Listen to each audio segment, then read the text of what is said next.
Greetings to everyone. Miss Roth recaps here. Today I'm going to explain a movie called Like Stars on Earth, Taare Zameen, released in the year 2007. Imagine 8-year-old Ishan Awasthi, a talented artist, is labeled lazy and punished for failing school.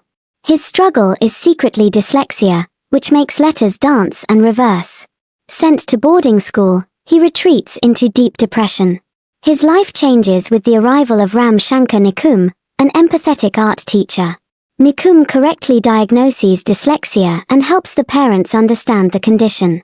Using personalized methods, Nikum rebuilds Ishan's confidence and teaches him to manage his dyslexia, showing him he shares a trait with geniuses like Einstein. Ishan thrives, rediscovers his art, and wins a competition, finally achieving recognition and self-acceptance. But before we get to the storyline, I want to remind you guys first, don't forget to like, subscribe, and turn on the bell. Okay, let's keep going with this story. Spoilers ahead. Stay safe and enjoy. The film centers on a young boy, Ishan Awasthi, who is taking an exam but is stumped by the very first, seemingly easy, question. The problem, which could be solved with simple multiplication, leads him to an extraordinary daydream. He fantasizes about himself piloting a spaceship, carrying Earth number 3, and dramatically crashing it into Mars number 9. Mars is utterly destroyed, yet the Earth remains perfectly fine. Based on this imaginative scenario, Ishan concludes that 3 multiplied by 9 equals 3. He barely finishes this first question when the time for submission arrives. However, he remains utterly calm and confidently glances at his classmates, who are busy handing in their papers.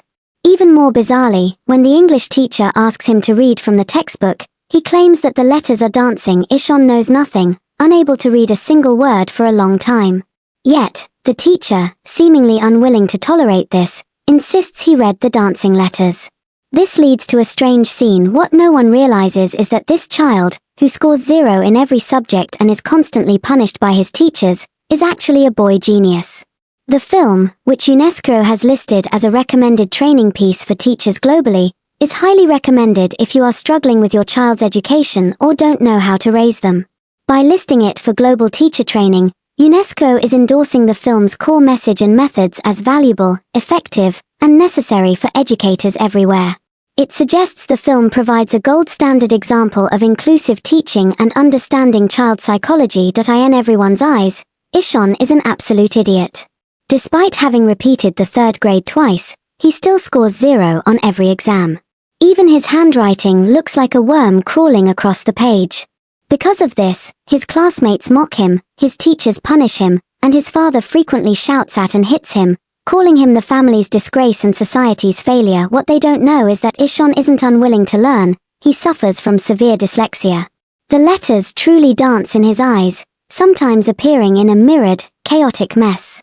Because of this, he cannot learn through normal teaching methods.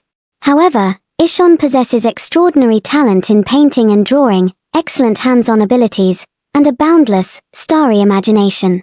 But in his father's eyes, these are merely signs of idleness. His father only values exam results and completely ignores anything unrelated to scores.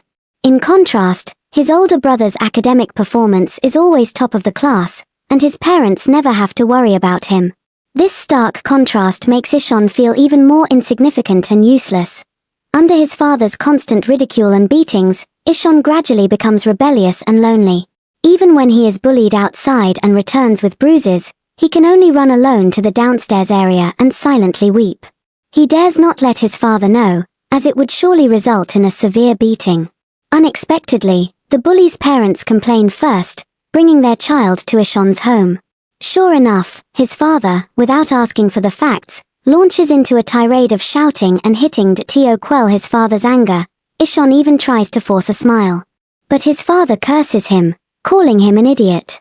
These cruel words deeply wound Ishan's spirit. Worse still, the next day, as soon as Ishan enters the classroom, a classmate interrogates him about the exam paper.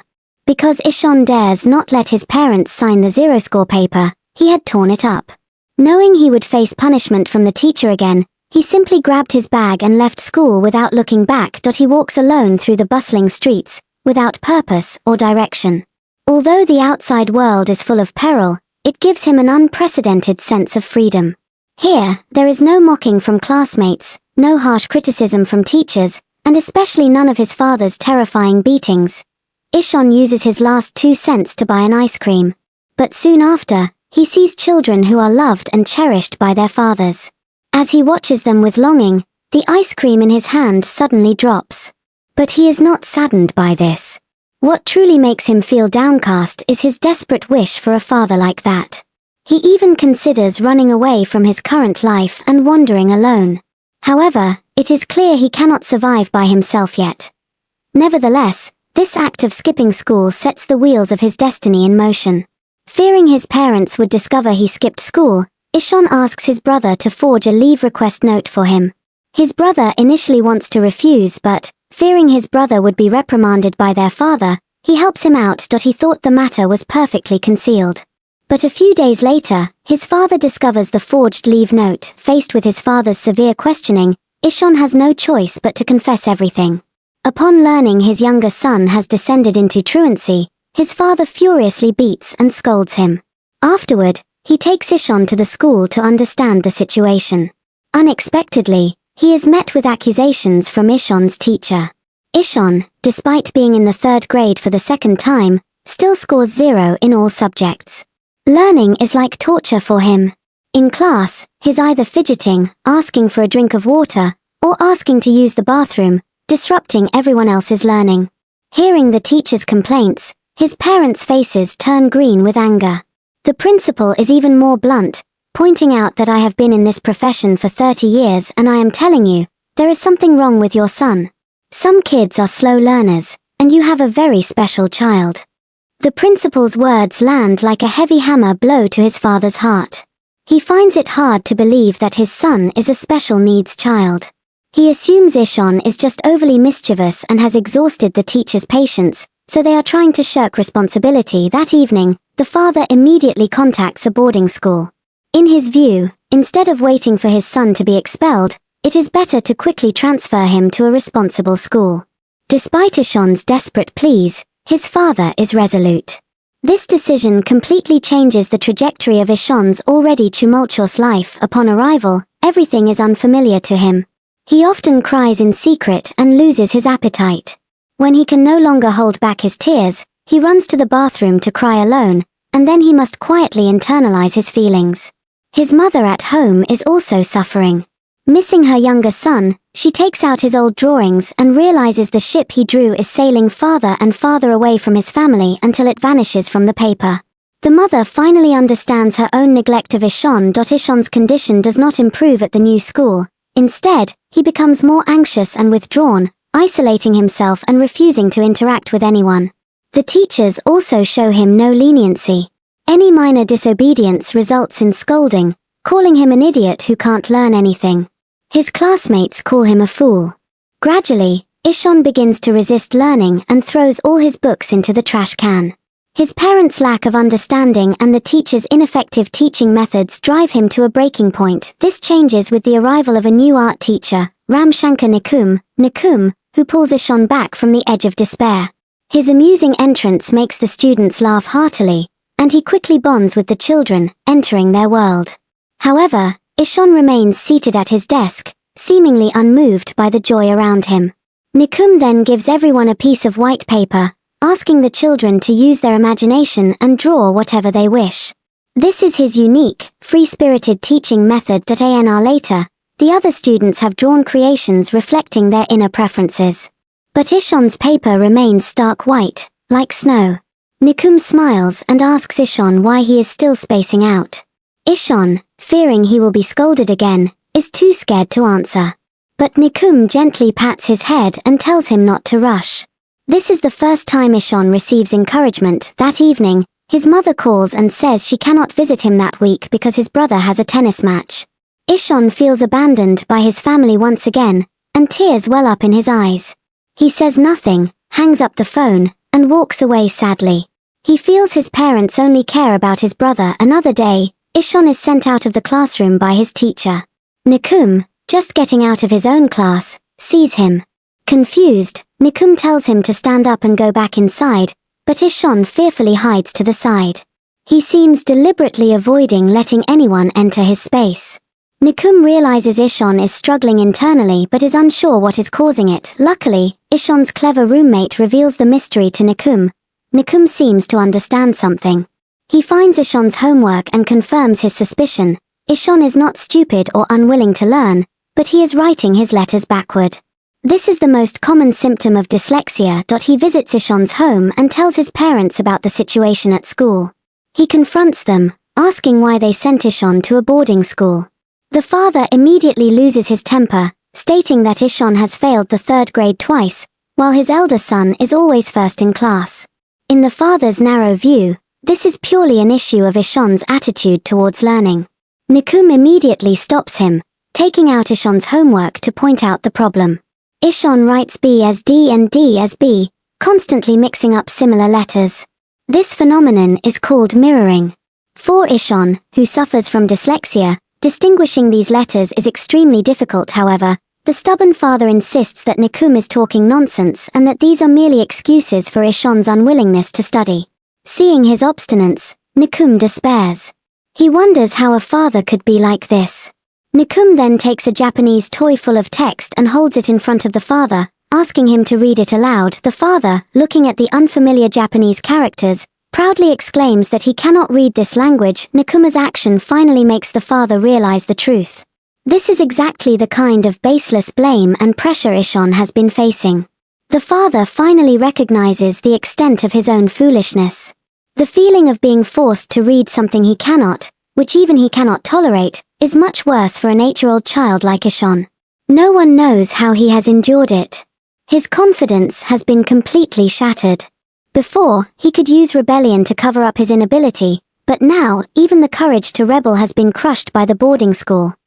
The mother bursts into tears upon hearing this, and the father bows his head in shame. Back at school, Nikum brings Ishon's drawings to him and then tells a story to the children.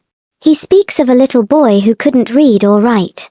No matter how hard he tried, he couldn't learn because the letters danced in his eyes. Learning was a living hell for him. Who could understand his difficulty? But one day, he achieved greatness, and the whole world was astonished by his theories. Ishon realizes Nikum is talking about him and is too scared to look up. Nikum takes out a picture. It is the great genius scientist Albert Einstein, who shocked the world with his theory of relativity. Nikum then asks Ishon to go and turn on the classroom light. When Ishon flips the switch, Nikum poses a question. This is the first time Ishon speaks up willingly. Seeing the improvement, Nikum quickly encourages him, citing many cases similar to Ishon's. It turns out that many geniuses, including Pablo Picasso and Leonardo da Vinci, have suffered from dyslexia. They, too, were misunderstood because they saw the world differently and their thoughts were not conventional. But in the end, they all became revolutionary, world-shocking figures. During the break, Nikum calls Ishon aside. He says there is one person he didn't mention because he is not very well known yet, but he also had the same troubles as a child. That person is Nikum himself. He also suffered from dyslexia. His father called him an idiot and thought he was useless. He was misunderstood by everyone. But now, he is a teacher at a prestigious school. During the break, the children happily play by the pond, splashing water. Ishon sits to the side, taking out the small items he collected. After careful assembly, he creates a small boat that can float. The little boat carries the boy's dreams, sailing forward. The classmates gather around to applaud him. But Ishon shyly hides behind a classmate.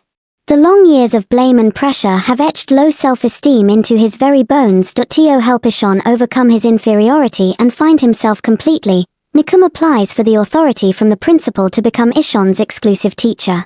Ishon is smart and hardworking, and under Nikuma's guidance, the mirrored letters that he could never distinguish can now be differentiated. He can even write a decent composition. The smile that had vanished long ago gradually returns to Ishon's face. His father never dreamed that Ishon, who couldn't even write letters, is now reading and writing normally. Seeing the magnitude of his son's progress, he finally realizes the extent of the harm he inflicted upon his child. The father weeps with shame. To help Ishon completely shed his self-doubt and reclaim his self-worth, Nikum organizes a painting competition at the school, open to both teachers and students. On the day of the competition, all All the teachers and students attend, but Ishon is nowhere to be seen. No one knows where he went. The competition starts, and Ishon still hasn't appeared. Just as Nikum is feeling heartbroken, Ishon finally shows up. It turns out Ishon woke up early, straightened his appearance in the mirror, and collected his thoughts by the small pond where his dream boat sailed. Nikum quickly hands a piece of paper to Ishon. Ishon finds a quiet spot to draw. His vibrant color palette and boundless compositional creativity result in a work that astonishes everyone. Nikum, on the other hand, draws a portrait of Ishon. Looking at the smiling image of himself in the painting, Ishon cannot help but smile. This is the first time he feels truly cherished. In the end, Ishon does not disappoint. His work and Nikuma's portrait are chosen to be featured on the school's annual magazine cover. The most fortunate thing in the world is when your misfortune is understood by others, and this power of trust is far greater than pity. In our real lives, everyone has an area of interest. Therefore, never doubt yourself. You will surely achieve greatness in your area of expertise, astonishing everyone. Thank you for watching this story until the end. I hope you liked it. Make sure to subscribe and turn on notifications so you can watch more videos like this. Thank you for watching. Miss Roth says goodbye.